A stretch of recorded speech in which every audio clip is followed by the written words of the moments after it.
आपके पेयर में, आपके बर्ड्स में अनफर्टिलिटी किस टाइम पर आती है, उसका क्या रीज़न्स हो सकते हैं, आज हम इसी बारे में बात करने वाले हैं डिटेल के साथ। आज की वीडियो पार्ट 2 बन रही है। कल की वीडियो मैंने पार्ट 1 बनाई थी, उसमें मेडिसिन्स बताई थी कि कौन कौन सी मेडिसिन्स आप दे सकते हैं फर्टिलिटी में।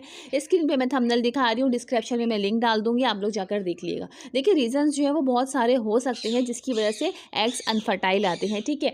बाज़ दफ़ा ये होता है कि आपका पेयर सही से मैटिंग कर रहा है, उस सूरत में भी अंडे जो है वो अनफर्टाइल आते हैं, ठीक है। तो कुछ रीज़न्स मैं आप लोगों के साथ यहीं पर ही शेयर करने वाली हूँ इस वीडियो में। अगर ऐसी कोई सिचुएशन है तो आपने क्या करना है कि मेल को चेंज कर देना है, ठीक है। और अगर आपका पेयर प्रॉपर मैटिंग कर रहा है, उसके बावजूद भी एग्स अनफर्टाइल आ रहे हैं, तो उस सूरत में क्या करना है। देखिए कुछ पेयर्स ऐसे होते हैं जिनकी एज ब्रीड की हो जाती है मगर वो अडल्ट नहीं होते। अब देखिए ये वाला मेरा पेयर है, ठीक है, ये अडल्ट नहीं है, ये मेच्योर नहीं है, मगर इसकी एज जो है ब्रीड की हो गई है। मतलब अगर हम इसको ब्रीड पे लगाएंगे तो ये ब्रीड कर जाएगा। अब उसमें एग्स फर्टाइल आते हैं या अनफर्टाइल आते हैं, ये हम कंफर्म नहीं कह सकते, क्योंकि फर्स्ट टाइम में जब पेयर आपका ब्रीड करता है तो ज़्यादातर चांसेस होते हैं कि एग्स जो है वो अनफर्टाइल आएंगे, क्योंकि उसमें मेच्योरिटी नहीं होती, फर्टिलिटी जो है वो सही से नहीं आती है। इस वजह से ये रीज़न्स हो सकते हैं। मगर बहरहाल मेरे पास पेयर्स ब्रीड के लिए तैयार हो गए तो मैंने लगाए हैं। इंशाल्लाह इनके एग्स जो है वो फर्टाइल आएंगे। क्यों? क्योंकि हमने जो है वो स्टार्टिंग से ही इनकी बेस बहुत अच्छी बनाई है, ठीक है। बेस अच्छी होगी तो आपका पेयर जल्दी ब्रीड के लिए तैयार होगा, जल्दी मेच्योर हो जाएगा, जल्दी उसमें फर्टिलिटी आ जाएगी। अच्छा, दूसरा रीज़न क्या होता है, एक तो हमने ये इस बारे में डिस्कस कर लिया कि अगर आपके पेयर मेच्योर नहीं है, अडल्ट नहीं है, तो फर्टिलिटी आ सकती है, ठीक है। उसके लिए हमें जो है वो इंतज़ार करना पड़ता है, यानी पेयर की अच्छी एज हो जाएगी तो वो फर्टिलिटी खुद ही आ जाएगी, उसमें कोई मेडिसिन देने की ज़रूरत नहीं होती है। उस पेयर को आप ऐसे ही छोड़ दें, वक्त के साथ साथ उसमें मेच्योरिटी आ जाएगी, फर्टिलिटी आ जाएगी।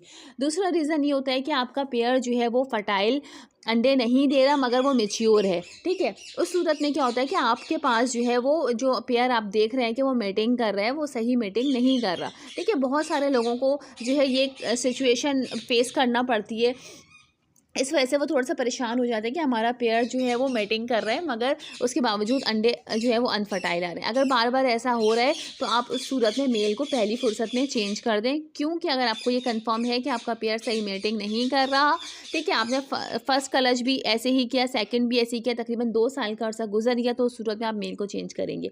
इसके अलावा तीसरी बात ये होती है कि देखिए तीसरा रीज़न तो एक नॉर्मल है कि अगर फीमेल ने खुद ही एग्स ले कर दिए हैं। अक्सर लोगों के सेटअप जो है वो आउटडोर होते हैं, छत पे रखे हुए होते हैं, उनको नहीं पता होता, वो ये समझ रहे हैं कि फीमेल ने एग्स दिए हैं तो पेयर ने मेटिंग करी है। बाज़ दफ़ा क्या होता है, दोनों मेल फीमेल एक साथ भी रह रहे होते हैं मगर मेल जो है वो मेटिंग नहीं करता, जिसकी वजह से फीमेल हीट पे आने की वजह से खुद ही एग लिंग कर देती है। तो जितनी दफ़ा वो एग देगी वो अनफर्टाइल ही होंगे, क्योंकि उनकी मेटिंग नहीं हुई है, ठीक है। ये सारे जो है जो कंडीशंस होती है मैंने आपके साथ शेयर करी। लास्ट कंडीशन मैं आपको बताऊं कि देखिए उस सूरत में क्या होता है कि अगर आपका पेयर प्रॉपर मेटिंग कर रहा है, ठीक है, स्क्रीन पर भी मैं आपको थोड़ा सा क्लिप दिखा रही हूँ, अगर इस तरीके का आपका पेयर मेटिंग कर रहा है तो ये बिल्कुल परफेक्ट मेटिंग होती है, सही से आपका पेयर जो है वो मेटिंग कर रहा है। उसके बावजूद अंडे अगर अनफर्टाइल आ रहे हैं तो उस सूरत में हम पेयर को देते हैं मेडिसन, ठीक है। मेडिसन सिर्फ इस सूरत में दी जाती है, इस सूरत में नहीं दी जाती है कि आपकी फ़ीमेल खुद ही एग लेइंग कर रही है, या अगर जो है आपका मेल जो है वो सही से मेटिंग नहीं कर रहा है, या वो अडल्ट नहीं है। इस किसी भी कंडीशन में आप मेडिसन नहीं देंगे। मेडिसन से जितना अवॉइड हो आप करें, ठीक है। मेडिसिन जो है बहालत मजबूरी दी जाती है। क्यों? क्योंकि इसके साइड इफ़ेक्ट होते हैं, इसमें फार्मूले केमिकल्स ऐसे होते हैं कि बर्ड्स की बॉडी को नुकसान पहुंचाते हैं। कोशिश करें कि फर्टिलिटी के लिए कोई नेचुरल चीज़ें दें। आप नेचुरल चीज़ों में देखें, जैसे आप अखरोट दे सकते हैं, इससे क्या होता है कि बर्ड्स के अंदर फर्टिलिटी बढ़ती है। पपीते के बीज दिए जा सकते हैं, ठीक है।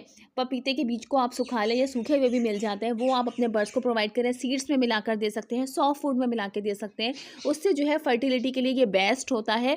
आप ये नेचुरल चीज़ों में ये बर्ड्स को जो है वो इस्तेमाल करवा सकते हैं, ठीक है। आपका पेयर अगर नॉन अडल्ट भी है उसको भी आप दे सकते हैं। नेचुरल चीज़ों का कोई नुकसान नहीं होता है।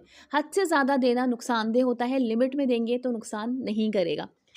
अभी हम बात कर रहे थे कि अगर आपका पेयर इस तरीके से मेटिंग कर रहा है, जो कि अभी मैंने आपको क्लिप दिखाया था, तो इस सूरत में आप मेडिसिन देंगे, अदरवाइज आप मेडिसिन नहीं देंगे। अगर आपका पेयर मेल किसी भी तरीके से खाली स्टिक के साथ जो है मेटिंग कर रहा है, ठीक है, और फीमेल हीट पर है, ऐसे मेल को भी हम पहली फुर्सत में चेंज कर देंगे, ठीक है। ये कंडीशन होती है जो मेल को चेंज कर दिया जाता है।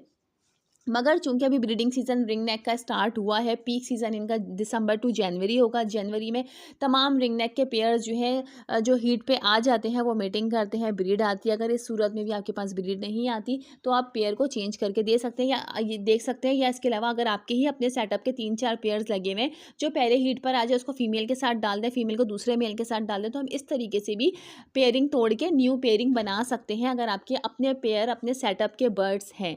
ठीक है, तो ये रीज़न्स होते हैं कि इस वजह से भी अंडे अनफर्टाइल आते हैं।